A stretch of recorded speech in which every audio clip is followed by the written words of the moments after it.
In October of 2002, police and federal agents were searching for a serial sniper who had struck fear into the hearts of people from Montgomery County, Maryland to Metro Richmond.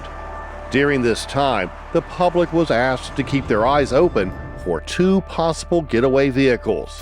Saturday night, authorities released these composite sketches of a white delivery-type box truck seen near two of the earlier shootings. Police are also hunting a white Chevy Astro van seen speeding away from Friday's shooting. We later learned the two men responsible for the shootings had been traveling in a much different-looking car, one that had been spotted in Central Virginia just 2 weeks before the killing spree began. You never know who or what you're going to run into. Jerome George is a part-time deputy with the Hopewell Sheriff's Office. It was September 19th, just after 4 in the morning, but 20 years ago, he wore a different badge. I was a patrolman, police officer here in the city of Petersburg. And there's one day on the job he'll never forget. I received a call for service approximately 4:30 a.m. in reference to a suspicious vehicle. At the time, this field of grass off Washington Street was the parking lot for a hotel overlooking Interstate 95. Due to a dorm room shortage, the building was housing students from Virginia State University. But that morning, security noticed a car that was not supposed to be there. Sitting in the parking lot right here. It was backed in at this parking spot right here. There was a lot of clothing in the back seat. I do remember that very well. A blue Chevrolet Caprice with out-of-state tags. Their license plates, I do remember that they were New Jersey. And two people inside. I did make contact with both individuals, and I do remember specifically that the driver was actually asleep.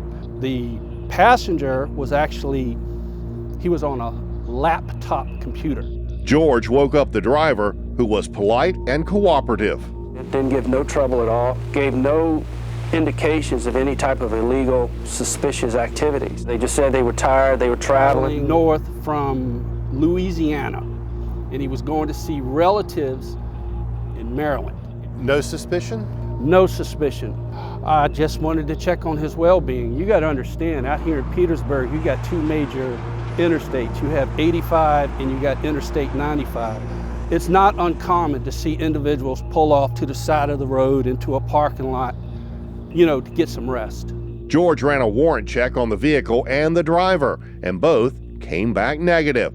The officer told them to be safe and went back on patrol.